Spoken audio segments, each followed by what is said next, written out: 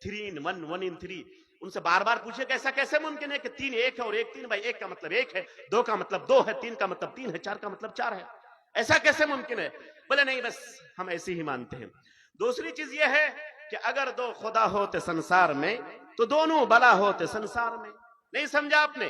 اگر دو خدا ہوتے سنسار میں تو دونوں بلا ہوتے سنسار میں۔ ایک کہتا کہ ابھی دن رکھو، ابھی سورج مت ڈوبنے دو، دوسرا کہتا کہ نہیں 5 پارا میں جلسہ ہونا ہے، جلدی سے رات کر دو، میرے ماننے والے لوگ وہاں پر موجود ہیں۔ پھر ایک کہتا کہ نہیں ابھی بارش برسانی ہے، فلاں جگہ زمین سوکھ رہی ہے، بنجر زمین ہے، دوسرا کہتا ہے کہ نہیں میرے ماننے والے لوگ جلسہ کر رہے ہیں، وہاں پر آج بارش ہونی ہی نہیں چاہیے۔ تو روز تکرار ہوتی، روز جھگڑا ہوتا، آپس میں وہی دونوں الجھے رہتے۔ پھر یہ دنیا کیسے چلتی ہے، سنسار کیسے چلتا؟ اگر 2 خدا ہوتے سنسار میں، اگر 2 خدا ہوتے سنسار میں، ایک خدا کہتا کہ ان کو مرد بناؤ، دوسرا کہتا کہ نہیں نہیں نہیں بڑا اچھا ہے ان کو عورت بنا دو، تو آپ بھی تباہ و تاراج ہو جاتے۔ تو اگر 2 خدا ہوتے سنسار میں تو دونوں بلا ہوتے سنسار میں۔ تو یہ نظریہ بھی دفن ہو گیا۔ تیسرا نظریہ، اللہ کے علاوہ بہت سارے اللہ کو ماننے کا نظریہ، جیسے 360 وہاں یہاں۔ یہ نظریہ تو اور جب 3 نہیں ہو سکتے، 2 نہیں چلا سکتے کائنات کو، ذرا عقلی طور پہ تو 2 سے زیادہ 3 یا 3000 یا 30,000 کیسے ممکن ہے کہ اتنے خدا ہوں گے، اتنے اللہ ہوں گے اور یہ مل کر کے اس کائنات کو چلا رہے ہیں؟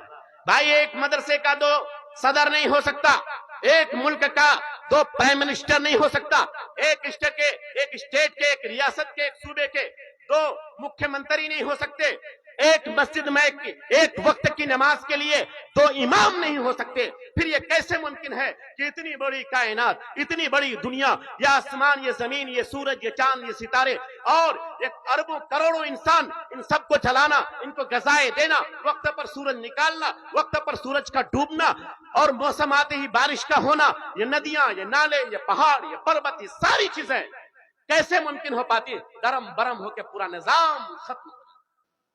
اگر 2 خدا ہوتے سنسار میں تو دونوں بلا ہوتے سنسار میں۔ یہ پوسیبل بھی نہیں تھا، اس لیے پوری دنیا کو یہ ماننا چاہیے اور ماننا پڑا کہ اللہ صرف ایک ہی ممکن ہے، ایک سے زیادہ ہوگا تو دنیا تباہ و تاراج ہو جائے گی۔ لوگ مان رہے تھے اور مانتے ہوئے چلے آ رہے تھے، لیکن پھر ایک بلنڈر ہوا دنیا میں، ایک بلنڈر ہوا۔ بلنڈر کیا ہوا کہ سائنس کا آغاز ہوا، سائنس کا آغاز ہوا، اس کا عروج ہوا، اس کو ترقی ملی اور پھر پوری دنیا میں سائنس چھا گئی۔ Science science science science science science پھر دنیا نے یہ مانا اور ہم بھی مانتے ہیں، علماء بھی مانتے ہیں، پڑھے لکھے لوگ بھی مانتے ہیں، دین اور دنیا سب کے، کہ دنیا میں 2 باتیں ایسی ہیں جس پر انسان کو اعتماد کیے بغیر کوئی چارہ نہیں، یا تو آپ اس کو مانو یا اس کو مانو، ماننا ہی پڑے گا، اور اس پر یقین کیے بغیر بھی کوئی چارہ نہیں۔ ان میں سے ایک چیز ہے دھرم کی کتاب، جیسے قرآن کریم، جیسے بائبل، جیسے انجیل، جیسے رگ وید، یجور وید، سام وید وغیرہ، جس طرح سے گرو گرنتھ اس کی سکھوں کی کتاب، یہ جو کتابیں ہیں ان کے ماننے والوں کے لیے ضروری ہے کہ اس پر اعتماد کرے، جس طرح سے ہم قرآن پر اعتماد کرتے ہیں، وہ لوگ اپنے دھرم کے ماننے والے اپنے اپنی کتابوں کی باتوں کو مانتے ہیں، اس پر ایمان لانا ان کے لیے ضروری ہو جاتا ہے۔ تو پھر ان کا بچہ، ان کا سماج، ان کی ساری چیزیں، سوسائٹی ان ساری چیزوں کو مانتی ہے جو ان کی کتابوں میں ہے۔ تو دھارمک کے ذریعہ انسان کے عقل میں داخل ہوا جاتا ہے، دھارمک پستک کے ذریعہ، دھارمک باتوں کے ذریعہ۔ ایک تو یہ ریسورس ہے انسان کو علم حاصل کرنے کا، دوسرا ہے سائنس۔ دوسرا کیا ہے؟ سائنس۔ سائنس میں آیا تو اب ماننا ہی پڑے گا، سائنس میں آیا تو ماننا ہی پڑے گا، کیونکہ سائنس کیا ہے کہ تجربات اور مشاہدات کی بنیاد پر، تجربات اور مشاہدات کی بنیاد پر جو علم حاصل ہوتا ہے اس کا نام سائنس ہے۔ کس کی بنیاد پر؟ تجربات اور مشاہدات کی بنیاد پر جو علم حاصل ہوتا ہے اس کا نام کیا ہے؟ بولو، اس کا نام کیا ہے؟ سائنس ہے۔ جس طرح سے سائنس کا یہ کہنا ہے کہ آگ میں جلانے کی صلاحیت ہے، آگ میں، آگ، فائر، آگ میں جلانے کی صلاحیت ہے، برننگ کی صلاحیت ہے، جلا دے گی آگ. اب وہ پروف کرتے ہیں، وہ کیا کرتے ہیں؟ پروف کرتے ہیں کہ تم اس کے اوپر اپنے ہاتھ کو رکھو تو آگ تمہارے ہاتھ کو جلا دے گی، جلا دے گی. نہیں سمجھا؟ اب اگر تم مسلمان ہو آگ پر ہاتھ رکھو تو آگ جلا دے گی، تم کرسچن ہو لیکن تب بھی آگ پر ہاتھ رکھو تو آگ جلا دے گی، تم ہندو ہو لیکن تب بھی آگ پر ہاتھ رکھو تو آگ جلا دے گی، تم سکھ ہو تب بھی آگ پر اگر ہاتھ رکھو تو آگ جلا دے گی. یہ کیا کہتا ہے؟ یہ چونکہ یہ تجربہ سے ثابت ہو چکا ہے کہ آگ میں جلانے کی صلاحیت ہے، اب اس پر دنیا کا کوئی بھی انسان اگر ہاتھ رکھے گا تو آگ ہاتھ کو جلا دے گی. اسی کو بولتے ہیں تجربہ. کسی نے ہاتھ رکھا، آپ کو یقین نہیں ہے، آج گھر جائیے آگ جلائیے، ہے کہ نہیں؟ ایک ماچس لے لیجیے آگ جلائیے، یا لائٹر لے لیجیے آگ جلائیے، یا گیس میں آگ جلا لیجیے، ہاتھ کو رکھیے، اگر نہیں جلے تو پھر آ کے کہنا مجھے. انکار کرے گا کوئی؟ نہیں. یہی سائنس ہے، یہی سائنس ہے. لوگوں نے کہا کہ بھائی بات تو اتنی اہم ہے کہ انکار کی کہیں گنجائش نہیں ہے. پھر سائنس کے نام پر جتنی باتیں آتی گئی لوگوں کو ورطہ حیرت میں ڈال دیا، لوگوں کو حیران کر دیا کہ اس کو مانے بغیر کوئی چارہ نہیں. پھر 150 سال کے اندر سائنس کا اتنا عروج ہوا، اتنا عروج ہوا، اتنا کہ لوگ حیران ہو گئے اور پوری دنیا سائنس کی چپیٹ میں آ گیا. پھر وہاں سے منکرین خدا کو، اللہ کو نہ ماننے والوں کو پھر موقع ملا اور ان لوگوں نے کہا کہ اللہ کوئی نہیں ہے. پھر دوسری مصیبت آئی دنیا میں. ایک بار مصیبت وہاں آئی تھی جو میں آپ کو سمجھا رہا تھا، پھر دوسری مصیبت آئی کہ اللہ دنیا میں کوئی چیز نہیں ہے، بلکہ کیا ہوا؟ ایک بگ بینگ، ایک تھوری ہے، یعنی ایک زوردار دھماکہ ہوا اس دنیا میں، ایک زوردار دھماکہ ہوا اس دنیا میں، اور اس دھماکے کے بعد اس کے ریئیکشن میں ایک پوری کائنات کی یونیورس، یہ زمین، یہ آسمان، یہ چاند، یہ سورج، یہ ستارے، یہ گلیکسی، یہ کہکشاں، یہ ساری چیزیں جس میں سے یہ انسان، یہ چرند، یہ پرند، یہ گھوڑے، یہ ہاتھی، یہ ساری چیزیں وجود میں آ گئے. یہ نظریہ پیش کیا. پہلے سے لوگوں کے ذہن میں سائنس سائنس سائنس اتنا دھکیل دیا گیا تھا کہ جس کے انکار کی گنجائش نہیں تھی. لیکن اس کے بعد جب یہ نظریہ لایا گیا کہ بگ بینگ کی تھیوری ان کو دی گئی، کہا ایک دھماکہ ہوا اس کائنات کے اندر اور اس کی وجہ سے یہ پوری کائنات وجود میں آ گئی ہے، لوگوں نے بلا سوچے سمجھے اس کو مان لیا اور کہا کہ اس کا بنانے والا کوئی نہیں ہے بلکہ یہ خود بخود وجود میں یہ کائنات آ گئی ہے. میرے بھائیو ذرا سوچو، اس پہ ذرا سوچو.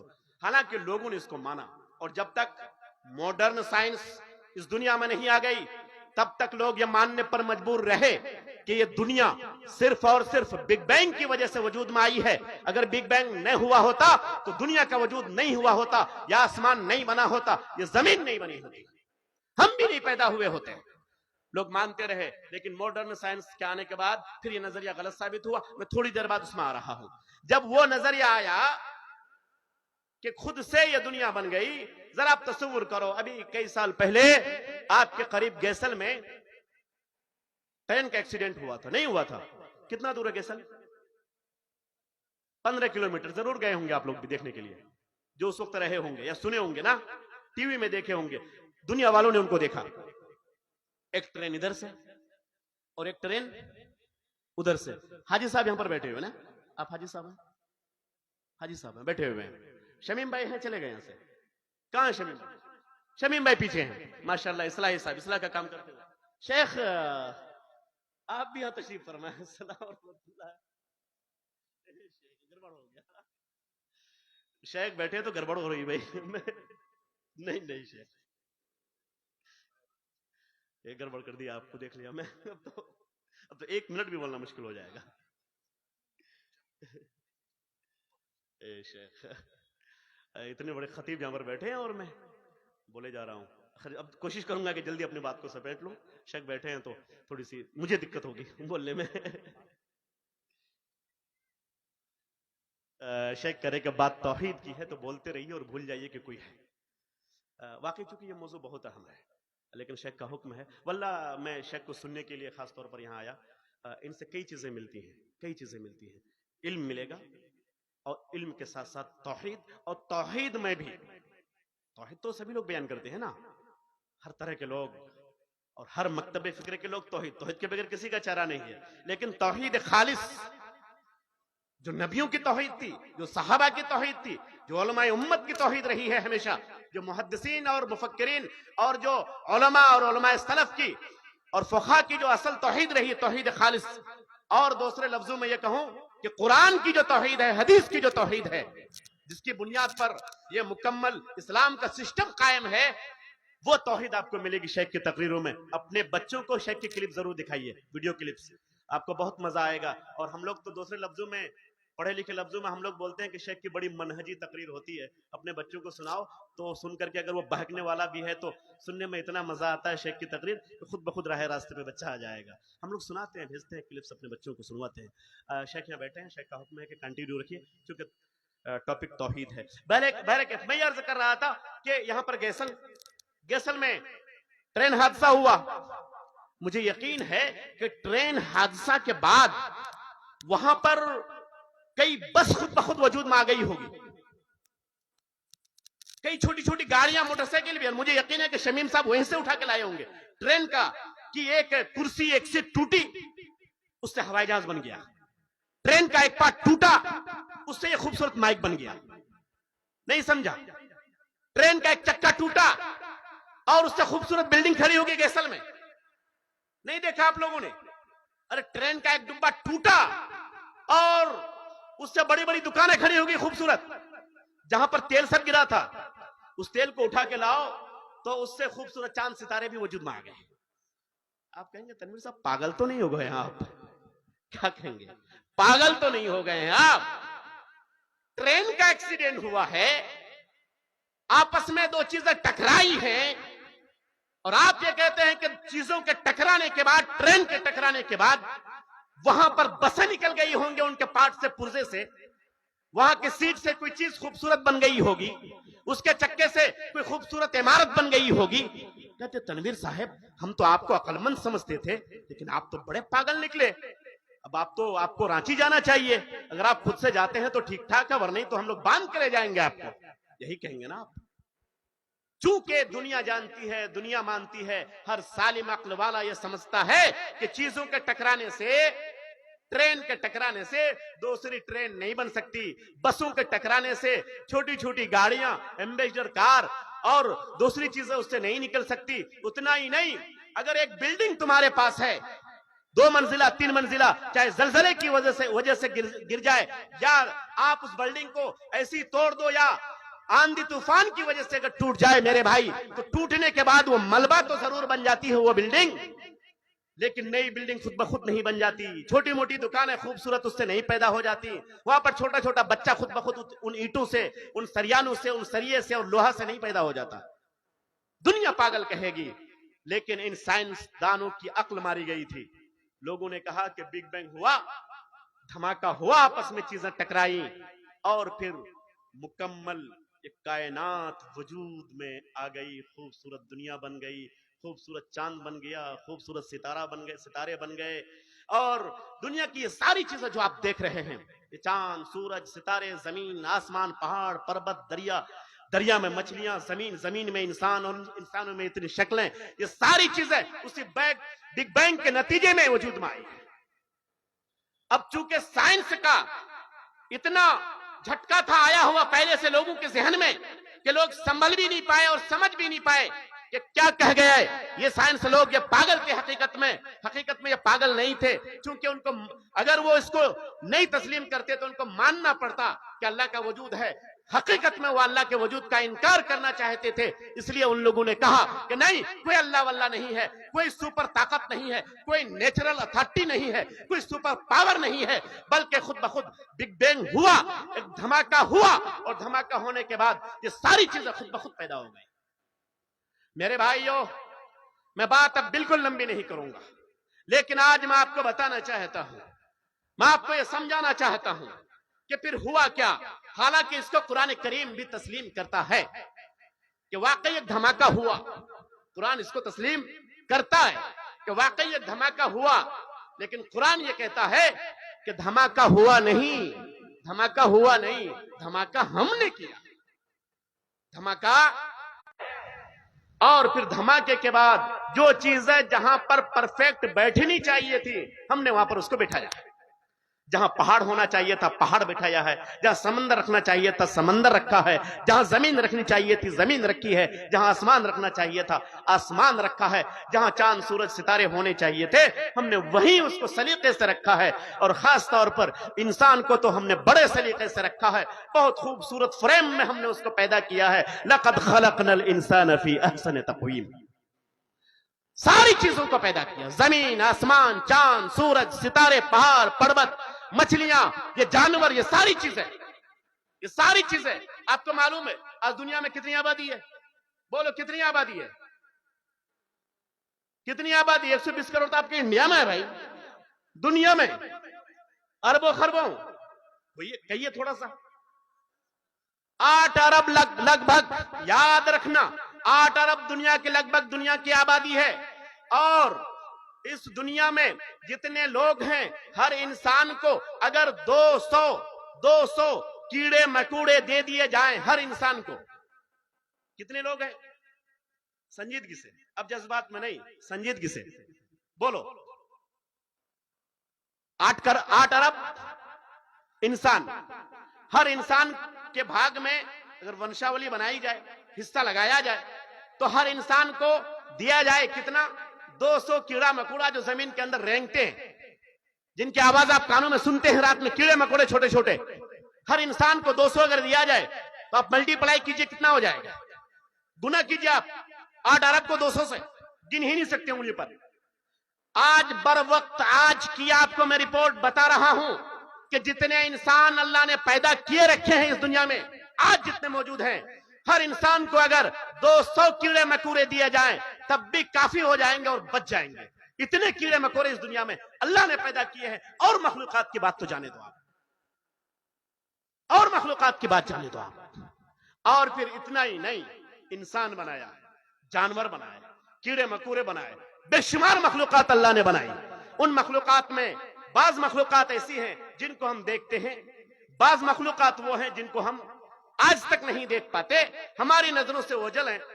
بھائی بہت ساری مخلوقات زمین پر ہیں, سمندر میں بھی بے شمار مخلوقات ہیں. نہیں معلوم آپ کو, پڑھے لکھے لوگ ہیں پانجی پارا کے آپ لوگ, سمندر کے اندر بھی مخلوقات ہیں. اور ان میں سے ہاتھی ایک مخلوق ہے, گھوڑا ایک مخلوق ہے, اور گدھا ایک مخلوق ہے, بکری ایک مخلوق ہے, انسان ایک مخلوق ہے. پھر ایک مخلوق میں کتنی تعداد ہے آپ ذرا تصور کرو. اور فارمنگ دیکھو, ٹیوننگ دیکھو اللہ کی, اور فریم دیکھو خوبصورت. کیا فریم بنایا اللہ نے؟ بکری گھاس کھائے گی. کیا کھائے گی؟ بکری گھاس کھائے گی. اور مجھے لگتا ہے کہ پانجی پارا میں بکری کے سامنے اگر بہترین میٹ لا کے رکھ دیا جائے, خسی کا گوشت لا کے رکھ دیا جائے تو بہت زوردار کھائے گی. نہیں کھائے گی. جانور ہے, بہترین گھاس لے آ کے آپ اس کو دیجئے, شیر نہیں کھائے گا. شیر کو گوشت ہی چاہیے, بکری کو گھاس ہی چاہیے, انسان کو دونوں چاہیے. اللہ تبارک و تعالی تمام بکریوں کے لیے گھاس تیار کر رہا ہے, تمام شیر کے لیے اور تمام درندوں کے لیے گوشت اور جیسی خوراک تیار کر رہا ہے. انسانوں کے لیے اسی جیسی خوراک تیار کر رہا ہے, اور وہ عاجز نہیں ہے, سب کو دے رہا ہے. 8 ارب لوگوں کو بھی دے رہا ہے. یہ ہر انسان کے پاس اگر 200 کیڑے ہیں ان کو بھی دے رہا ہے, اور زمین کے اوپر جتنی مخلوقات ہیں ان کو بھی دے رہا ہے, سمندر کے نیچے جتنے مخلوقات ہیں ان کو بھی رزق دے رہا ہے. جو کھاتا ہے وہی دیتا ہے. کبھی ان کے مینو میں چینجنگ نہیں ہوتی, کبھی ان کے سامان میں کمی نہیں پڑتی. ورنہ تو ہمارے شمیم اصلاحی صاحب دارالمسلمین چلاتے ہیں, پتہ یہ چلا کہ جس دن انڈا دینا ہے تو کسی دن انڈا گھٹ گیا, کسی مدرسے والے کا کبھی گوشت گھٹ گیا, کسی اسکول والے کی کبھی مچھلی گھٹ گئی, کبھی کسی کا چاول گھٹ جاتا ہے. ارے اتنا کیا, مدرسے کا نام میں نے تو یوں ہی لے لیا, تھوڑے سے طنز کے طور پر نہیں بلکہ مزاح کے طور پر. ورنہ تو سچائی یہ ہے کہ آپ کے ہاں بھی مہمان اگر آتا ہے, آپ نے اگر دعوت دی ہے, کبھی جائز دعوت ولیمہ کی, کبھی ناجائز دعوت جو آپ کھانے کے لیے جاتے ہیں, ان میں بھی کھانا گھٹ جاتا ہے, آپ کو اندازہ نہیں ہوتا. آپ کی یہ اوقات نہیں ہے کہ 200 مہمانوں کو صحیح سے کھلا پائیں. لیکن اللہ رب العالمین کروڑوں اربوں انسانوں کو اتنے جانوروں کو اور ساری چیزوں کو نہ صرف دے رہا ہے بلکہ ایک فریم میں دے رہا ہے، پرفیکٹ وے میں دے رہا ہے. جو کھسی کا گوشت کھائے گا تو وہی دے رہا ہے، جو سبزی کھائے گا تو وہی دے رہا ہے. بکریوں کو مکمل سبزی، جانوروں کو جو گوشت کھاتے ہیں گوشت خور جانور ان کو وہی دے رہا ہے، انسان کو دونوں دے رہا ہے. کبھی اللہ کے مینو میں کبھی نہ چینجنگ آئی نہ کمی آئی. وہ میرا اللہ ہے، وہ اکیلا ہے، وہ ایکتا ہے. اگر وہ دو ہوتے، اگر دو خدا ہوتے سنسار میں تو دونوں بلا ہوتے. بکری کے معاملے میں بھی کوئی بولتا بکری 500 سال سے صرف گھاس ہی کھا رہی ہے، اب تو ذرا چینج کر دو، اب میری بات چلنے دو. تم نے یہ فیصلہ کیا تھا بکریوں کو گھاس اور شیر کو گوشت، اب چینج کرتے ہیں، پلٹ دیتے ہیں. لیکن نہیں، اگر دو خدا ہوتے سنسار میں تو ہر جگہ دونوں بلا ہوتے سنسار میں. یہ دلالت ہے اس بات پر کہ صرف اللہ ایک ہے، صرف اللہ ایک ہے. ایک سسٹم جو بنا دیا ہے اس میں کوئی کمی نہیں. ذرا آپ اپنے اوپر نظر ڈالو کہ اللہ نے کس طرح سے آپ کو پیدا کیا. باتوں کو اب سمیٹنے کی کوشش کرتا ہوں. اللہ نے کس طرح سے آپ کو پیدا کیا. یہ آپ نے اپنے جسم کو دیکھا ہے کبھی؟ آئینے میں چہرہ آپ نے ضرور دیکھا ہوگا، نہیں دیکھا ہے؟ بڑا خوبصورت لگتا ہے چہرہ، بڑا خوبصورت لگتا ہے چہرہ آپ کا اگر چہرے میں داڑھی نہ ہو. ایسا ہی ہے. ارے 2 دن استورا نہ چلا ہو تو ذرا دیکھو، منحوس شکل ایسی ہوگی کہ کیا کہیں. ہمارے شیخ استاذ حدیث شیخ عبدالسلام مدنی جامعہ سلفیہ کے استاذ تھے، بڑے خطرناک جملے استعمال کرتے تھے. کہہ رہے یہ داڑھی جس میں جو کاٹ کے چھوڑ دیتے ہو تو کبھی چبھتی نہیں. یہ داڑھی نہیں سمجھا آپ لوگوں نے، شادی شدہ لوگ سمجھتے ہوں گے، نہیں سمجھا کرو. بہرے کیسے تو. اور وہ کہتے تھے ایک بات اور کہتے تھے جو اس سے آسان ہے، یہ آپ کے لیے پرفیکٹ ہے. وہ یہ کہتے تھے کہ 2 دن کاٹ کے چھوڑ دو تو تیسرے دن اس کا ہاتھ صرف داڑھی میں جائے گا. اتنی کھجلاہٹ ہوگی. 2 دن اگر شیونگ چھوڑ دے، 4 دن شیونگ چھوڑ دے اگر، تو ہر وقت ہاتھ ان کے چہرے ہی پہ رہے گا. یہ آپ کا خوبصورت چہرہ جو آپ آئینے میں دیکھتے ہیں خالی. بھائی اللہ کے نبی کا چہرہ بناؤ، ہے کہ نہیں؟ انشاءاللہ نوجوانوں بناؤ گے کہ نہیں؟ انشاءاللہ نبی کا چہرہ سب سے خوبصورت چہرہ ہے، اس طرح سے اپناؤ. بہرکیف میں یہ عرض کر رہا تھا کہ آپ نے صرف آئینے میں اپنا چہرہ دیکھا ہے. کبھی اپنے آپ کو دیکھو. نہیں، یہ آپ کا جسم ہے، جسم میں ہڈیاں ہیں، رگیں ہیں، گوشت ہے، خون ہے. نہیں ہے، پورے جسم میں وہی ہے. اچھا، آپ پیدا ہوئے دانت نہیں تھے، آپ میں تھے دانت؟ نہیں تھے. سر میں چھوٹے چھوٹے بال تھے، ہے کہ نہیں؟ پھر دانت بنایا گیا، اللہ نے دانت بنایا آپ کا، نہیں سمجھا؟ پھر داڑھی بھی نکلی آپ کی، جوان ہو گئے تو دانت پہلے داڑھی بعد میں. اچھا، یہ عجیب معاملہ ہے کہ آپ کے اسی جسم میں، اسی گوشت خون ہڈی پوشت کے لوتھڑے میں سر کا بال نکلتا ہی جا رہا ہے. جو روز کاٹو، ہر 2 مہینے پہ کہاں چلے جاؤ؟